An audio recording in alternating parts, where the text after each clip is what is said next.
All, Vinod here from Entrance Engineering Academy. Before going into the video, I just want to say a few things about Entrance Engineering Academy. So, EEA is an online gate preparation portal, and we offer full course for GATE ME and XE. In addition to that, subject courses are also available for ME, XE, CE, and PI. Engineering mathematics course is available for all stream, and in addition to that, we offer online test series for GATE ME and XE also.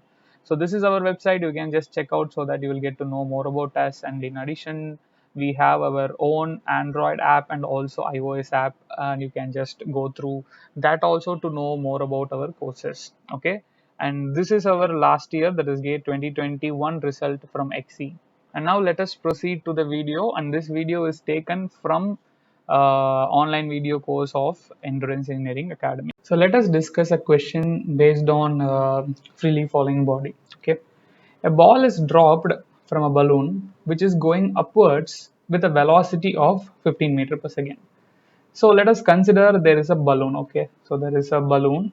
Okay, and this balloon is moving. So there is a balloon, and this balloon is moving up with a velocity of 15 meter per second. Okay, and from this balloon a ball is dropped. Okay, so from this balloon a ball is getting dropped. Okay, let us consider this is the ball. Okay, now my question is, how does this ball travel first? Okay, how does this ball will travel first? Let me erase this. Okay, so I'm dropping a ball from the balloon. How does this ball travel?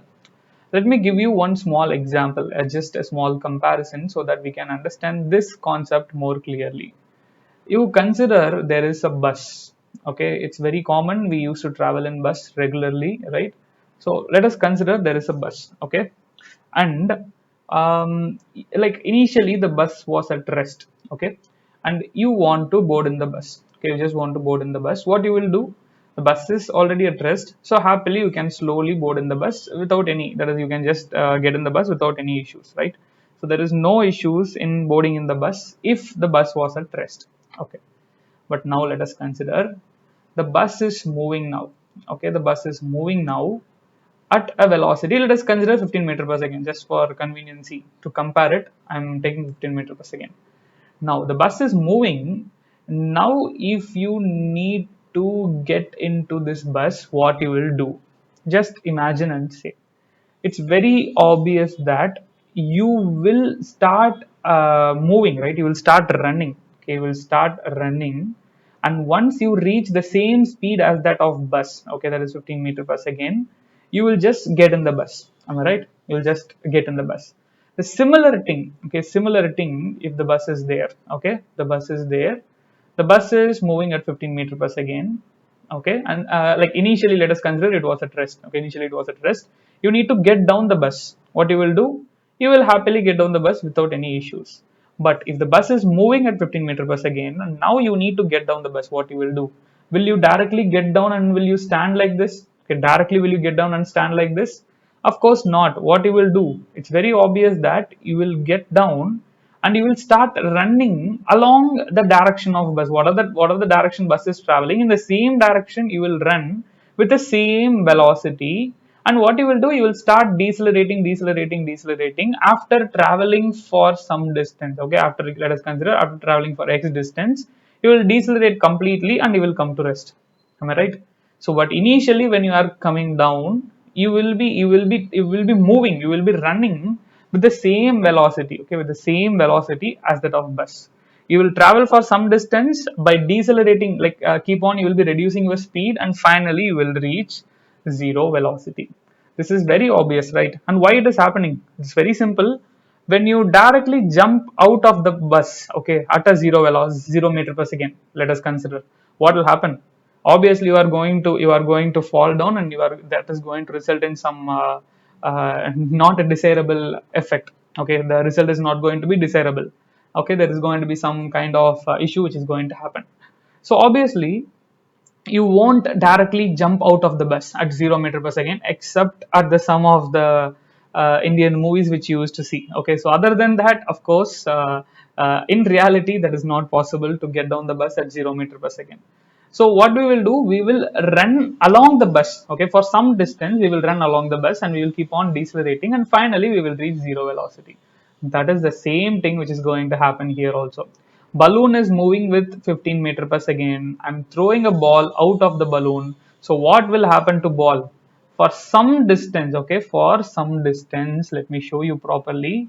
For some distance this balloon will also move along the same path as that of balloon, okay.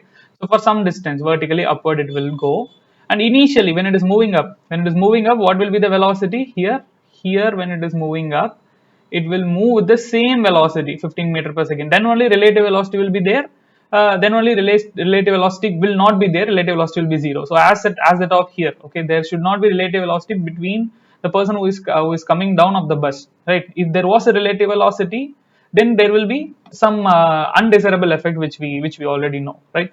So this ball will also move at the same velocity, 15 meter per second, in the same direction as that of balloon, okay, and it will be keep on moving, and once it reaches, like, it will be keep on moving and it will reach some distance where its velocity again it will become 0 meter per second. Why it is happening? Because as the ball moving up, acceleration will always act down, okay. We already know that acceleration will be always pulling the ball down. So this velocity 15 meter per second will keep on decreasing and it will reach 0 meter per second at some particular point. And now once it reaches, okay, once it reaches some 0 meter, like some distance, again it will start falling, okay, again it will start falling, again it will start falling, and then finally the ball will reach the ground, okay. So ball will reach the ground, okay. So here the velocity will be 0 meter per second, it will reach the ground. Now the question is velocity of the ball when it reaches the ground. That is their question. So what is the velocity? This velocity, let us take the velocity to be v. What is the velocity at which it reaches the ground? That is what they are asking. So how to determine this? How we can find out this? See, straightforward, there are two ways. Okay, there are two ways by which we can do this. One way is what I can do.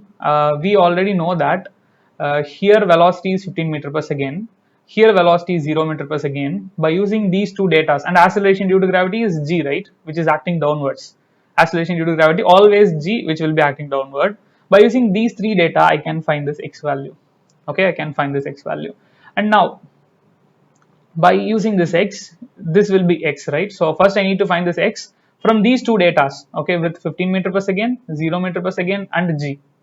And this x will be equal to this x. We already know that the ball is dropped at a height of, they already given that, okay. So let me show that also. They already given that in what color I will show, yeah. So they already given that this height, okay, this height was 100 meter, okay. The ball was dropped from the ground at a distance of 100 meter. So we already know this distance was 100 meter, okay. From here to here the distance is 100 meter. So I will calculate x from this and then I will add with that, so I know total height. Now I can find out v. There is another way also which we discussed, the concept which we discussed in freely falling body. If I take any horizontal line when the ball is moving up or when the ball is falling down, here the ball, like from here to here, ball is moving up, right? And now from here the ball is falling down. So if I take an horizontal line, let me first erase this so that I can have some space. Yeah. So if I take a horizontal line like this, okay, if I take an horizontal line like this, velocity at this point in upward direction will be equal to velocity at this point in downward direction. Am I right? Am I right? That's very simple, right? That is what we discussed yesterday. V dash, yesterday in the sense I was about to say about in the last video. Okay, V dash, and this is will also be V dash but in opposite direction. This is what we discussed, right? Now we will do one thing. Let me remove this. Yeah. We already know that the velocity at this particular point, okay, velocity at this particular point is 15 meter per second. So if I draw a horizontal line at this particular point, my velocity will be what? My velocity will be 15 meter per second but in opposite direction. Now I know 15, that is I know velocity at this point. I don't know velocity here, I know the distance, so I can obviously find out the velocity at which it is going to hit the ground. So how can I do? I will take these 2 points, okay, this point 1 and 2. okay, by taking 1 and 2. This is initial velocity now because I'm considering these 2 points only. So initial velocity is 15 meter per second. Acceleration, as we are moving down, acceleration will be plus g only, okay, as we are moving down it is supporting the motion, so plus g, so plus 10. And now distance, s is equal to 100 meters, and we need to find out v. So what formula I can use? Very straightforward. S is there, a is there, u is there. We need to find out v. So v square is equal to u square plus 2a. Yes. So v square is not known. U square is 15 square, and plus 2 times of acceleration is given as 10. That is, acceleration due to gravity is given as 10, and then s is 100. Okay. So let me substitute it. This is 225 and this is going to be 2000. So which is 2225, that is v square. So v will be equal to root of 2225. You can just split this. Okay, if you split it, you will be getting 25 into 89. So root of 25 is 5 and root 89. So 5 root 89, that will be your answer, which is option B. Okay. So let us proceed to next question. A person standing near the edge of the top of a building. Okay, so let us consider there is a building like this. Okay, there is a building like this, and there is a person who is standing in the edge of the, okay, top of the building. Okay. Now throws two balls A and B. Okay, he's throwing two balls A and B. Let this ball be A, and let this ball be B. Okay. So, and he is throwing ball A. Ball A is thrown vertically upward. Okay, so he is throwing ball A vertically upward, and ball B is thrown vertically downward with the same speed. Okay, both are thrown at the same speed. The ball A hits the ground. Okay, with a velocity. So this ball A. Okay, the ball A is going to hit the ground with the velocity VA, and ball B hits the ground with the velocity VB. Now the question is, we have they given VA is greater than VB, VA is less than VB, VA is equal to VB. Relationship between VA and VB depends on height of the building above the ground. That's what they are asking. So how you will determine this? See, this is very simple and basic. Okay, so what will happen to A? First of all, what will happen to B? Like it depends on height of the building. That's what also they are giving, right? Let us consider that this is the height of the building. Okay, height of the building be h. Okay, okay. Now listen. What will happen to ball B? It will straight away keep on moving downward, and initially it is starting with a velocity v and acceleration due to gravity g, which will be acting down. So B will be keep on moving down and it will hit the ground. Okay, right. But what will happen to A?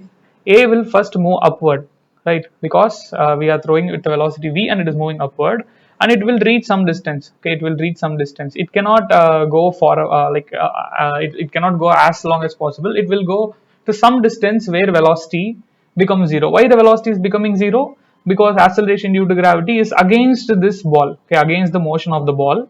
So it will go to some distance and there it will stop. And again after stopping it will come back. Okay, it will come back in the same path. It will come back in the same path and it will hit. Now my question is, when the ball, okay, ball A, when the ball A passes through this point, this is what point? The initial point, right? Top of the building. When ball A, after traveling from here to here, when it is traveling back, okay, when it's traveling back and when it travels through this point, what will be the velocity? It will have same velocity v but in opposite direction. This is the concept which we already discussed, right? So ball thrown up, it reaches here and it is coming back. When it is coming back, it will move down with the same velocity at which I had thrown here. Okay, which we already know in the same horizontal line, whatever the velocity it is traveling up, the same velocity only it will be moving down also. V dash and V dash will be same. So at this particular point, okay, at this particular point, it is thrown with a velocity v upward. So when it crossing this point, it will move down with the same velocity v. That's the concept. I hope it is clear, right? So overall, what we are observing, ball B is also thrown at a velocity v. It's moving down for a distance h. and A is also thrown with velocity v, and it is moving down for a distance, that is for the height of h. Height in both the cases are same, initial velocity is same, acceleration due to gravity is same, so obviously Va will be equal to Vb. Of course, ball B will reach first. Okay, ball B will reach first, but the velocities will remain same. Okay. So next question, steel balls are dropped from rest from a certain height at a rate of 2 balls per second. Okay, so listen carefully. From some particular height, okay, so that is initially from rest, at a rate of 2 balls per second. So what is mean by 2 balls per second first? For every 1 second, okay, for every 1 second, two balls are dropped. Okay, so one ball will be dropped at a rate of, or for how many times, sorry, at what time? In half second, right? Just I am bringing this to this side. Okay, so one ball will be dropped every half a second. Okay, so it is taking 1 second to drop two balls, means in half a second I can drop one ball. Am I right? It's very straightforward, right? Now, and I am dropping it from what? Rest. Okay. Vertical separation between two consecutive balls when the lower one has dropped 3 meter is dash. Let me come back for this statement. First, let us try to understand this statement. Okay. So first I am dropping, okay, when time was 0 second. Okay. When time was 0 second, I'm dropping my first ball. Okay. Let me just erase it and mark it as 1. Okay, so that it will be easy for me. Yeah, so this is ball 1. Okay, I'm dropping it at 0 second. Now at half a second, that is 0.5 second, I will be dropping the second ball, right? Because for every half a second I need to drop one ball. Now, at 0th second, I dropped first ball, right? Where will be that first ball now? Obviously, acceleration due to gravity is acting downward. So, this first ball would have moved some distance, right? It would have moved some distance. It will reach some place here. Okay. Initially, with a zero velocity, I'm dropping it. Acceleration due to gravity is there. So, automatically, it will move some distance. Let us consider it has moved this distance. So, I'm dropping it at 0 second, and during half a second first ball was here, and now again at a zero velocity I'm dropping the second ball. Why zero velocity? Because they're given at rest. Okay, now when time is 1 second, what will happen? I will drop the third ball with the same zero velocity. Okay, now where will this second ball go? Where will the second ball go? Listen carefully. First ball is dropped with a zero velocity, and there is no other component, right? Just initial velocity was 0, and it had traveled this much distance. Okay, it had traveled this much distance in half a second. Okay, now in zero point 0.5 second, that is in half a second, I'm dropping second ball. Okay, and second ball is also dropped at same velocity, that is same zero velocity. So now again from half to 1 means the remain, like next half a second, right? In the next half a second, where will the second ball be? The second ball be in the same distance. Okay, whatever, maybe if it is x, okay, if it is x, in the same x distance only second ball would have traveled. Okay, I'm not going to mention any variable for it. I'm just giving you, just to make you understand. Okay, whatever may be this distance, okay, whatever may be this distance, same distance only 2 would have traveled. Okay, same distance only ball 2 would have traveled.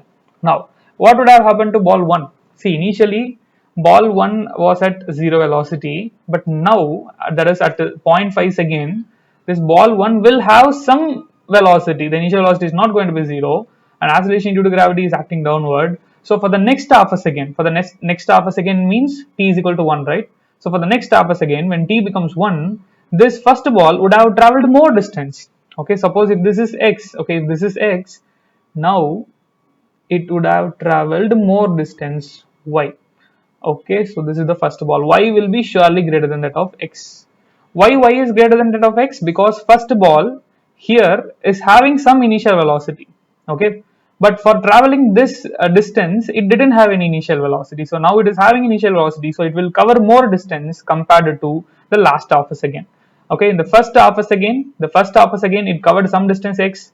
The second half a second it is covering some distance y. Y will be greater than that of x because ball 1 is having some velocity which is not 0. I hope it is clear now. Okay, so let me erase this.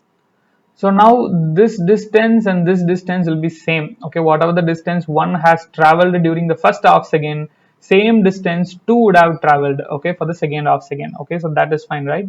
So now let us go and read the question. Similarly, what will happen next case? Similarly, what will happen when t is equal to 1.5? Okay, when t is equal to 1.5, what will happen? When t becomes 1.5, I will be dropping the fourth ball, okay, and the third ball will be exactly in the same position, and the second ball will be exactly in the same position of 1, and 1 would have traveled more distance now. Okay, so this distance is going to be more than that of this distance. So if I take this is x, this is y, x is going to be greater than that of y. Okay, so same logic as we discussed before, because it will have more initial velocity now. Okay, now what we are concerned about, let us check. What is the question? Let us check. Hmm. Vertical separation between two consecutive balls. What is mean by two consecutive balls? One after the other. Okay, for example, 1 and 2 are two consecutive balls, 2 and 3 are two consecutive balls, 2 and 3 are, or 3 and 4 or 1 and 2. Okay, so those are the two consecutive balls. So vertical separation between two consecutive balls. They didn't say that which ball you need to take, whether it is a first between first two balls, or between two three balls, or between three four balls. They didn't say anything. They didn't mention what is the difference. What is the um, which ball you need to take. They're just saying take between any two consecutive balls when the lower one has dropped 3 meters. So let us assume that I'm taking what I'm going to do. Let me take this. Okay, the ball 1 has moved a distance of 3 meters. Okay, I'm assuming that they said very clearly the lower one, okay, lower one should have traveled 3 meters. Okay, so from top let us take 1 and 2. Okay, let us take 1 and 2 as our two consecutive balls. So this is our upper ball and this is our lower ball. So lower ball should have traveled a distance of 3 meters. Okay, now they are asking what vertical separation, right, which means we need to find out this distance. Okay, we need to find out this distance, and let me take that distance to be h. Okay, how can I determine that h value? Simple. If I know this, okay, if I able to find out, let me show you. If I able to find out this distance, okay, if I able to determine this distance, let me take this as x. Okay, so 3 meters will be equal to x plus h, and h is nothing but 3 minus x, right? So if I able to find out x, I can easily find out h. But how can I find out x? Again, it's simple only. Initially ball 2. Okay, I'm just going to consider the initial position of ball 2 and the final position of ball 2. Initially ball 2 was dropped with what velocity? Initially ball 2 was dropped with 0 velocity. Am I right? Initially ball 2 is dropped with 0. So initially both, it's not only ball 2. Okay, initially both, all four in fact. Okay, one is also velocity will be 0, for 2 also velocity will be 0, for 3 also velocity will be 0, for 4 also velocity will be 0 only, for all velocity will be 0 only. Okay, now I need to find out x, right? How can I find out x? Was there anything, any relation or something which I can use directly to find out? For example, if I want if I want x, so we will use this formula: s is equal to ut plus 1 by 2 at square. Okay, we know initial velocity is 0 anyways. Okay, so that is 0. So s will be equal to 1 by 2 at square, where t is nothing but time taken for 2 to travel this much distance. Right, am I right? T is nothing but time taken for 2 to travel this much distance. I don't know time also. So how I will find out this value? Okay, without knowing time, how can I find out x? Right, I hope you are able to get my point. So without knowing time, how I will able to find out x? So first I need to find out what is the time taken, for ball 2 to reach x distance. Okay, what is the time taken for ball 2 to reach x distance? How can I find that? Again, one simple logic. Ball 1 is dropped at 0 seconds, right? Okay. Ball 2 is dropped at 0.5 second, which means the difference in time between this two will be 0.5. Okay. For example, if ball 1 traveled 1 second, ball 2 would have traveled 0.5 seconds only. Am I right? Am I right? I hope you are understanding my point. Ball 1 is dropped at 0 second. Ball 2 is dropped at 0.5 second. Right? So if ball 1 traveled once again, then ball 2 can travel only 0.5 second. For example, if ball 1 has traveled 2 seconds, ball 2 would have traveled 1.5 seconds only. So there will be 0.5 seconds difference between ball 1 and ball 2. Okay, so ball 1 will be always leading by 0.5 seconds. Let us take T is the time taken for ball 1. Okay, T is the time taken for ball 1 to reach from top to 3 meters. Okay, T is the time taken for ball 1 to reach from top to this point. Now, what would have like how much time this 2 would have traveled? See, ball 1 is traveling t distance for sorry, ball 1 has traveled t time for traveling 3 meters distance. So what will be the time this ball 2 is going to travel? Simply t minus 0.5. Am I right? Simply it is t minus zero point 0.5. I hope it is clear. Let me repeat it. There will be always difference of zero point 0.5 between ball 1 and ball 2. Okay, if ball 1 has traveled 10 seconds, ball 2 will travel 9.5 seconds. In 10 seconds, ball 1 can cover some 100 meters and ball 2 will cover some meters which is less than this 100. Okay, right. So now what we are going to do. So there will be zero point 0.5 difference. So now let us assume ball 1 has traveled for an amount of t seconds. Then obviously ball 2 would have traveled for a distance of t minus zero point 0.5. That's it. Okay. If you understood this, then the problem is almost done. So now how can I find out this t? Simply I will apply between these 2 points. Initial velocity of ball 1. Initial velocity of ball 1 is what? 0. And how much distance it has traveled? It traveled 3 meters. What is the acceleration? It's going to be g, which is going to be 10. So now how can I determine t? I know s, I know a, I know u is 0. So s will be equal to ut plus 1 by 2 at square. Anyways, ut is 0. Okay, so yes, the total distance which is traveled is 3, which is equal to 1 by 2 into acceleration is 10, and time taken is something which I need to find out now. Okay, so I will multiply here 6 and t will become root of 0.6. Am I right? So 6 here, and if I just divide it with 10, it's going to be root of 0.6, and that is going to be I'm sorry, that is going to be 0.27. Sorry, that is going to be 0.77 seconds. Okay, so t is 0.77. Then what will be t minus 0.5, which is going to be 0.277 second. Now listen carefully. This 0.77 second, this 0.77 second is the total time taken for ball 1 to travel 3 meters. And this 0.277 second is the total time taken for ball 2 to travel x distance. That is something which you need to understand. So, ball 2 is traveling x distance at a time 0.277. Am I right? So what I can do now, again I can use the same formula, ut plus 1 by 2 at square, now for second ball. Okay, now for second ball. Anyways, initially this velocity was 0, and distance it is traveling, how much distance? X distance, 1 by 2 into acceleration due to gravity is 10. Time for covering x distance, ball 2 is taking 0.277 seconds, right? So 0.277 seconds, and of course I forgot the square. Now x will be equal to 0.377 meters. Okay, so x is 0.377 meters, which means this distance is 0.377.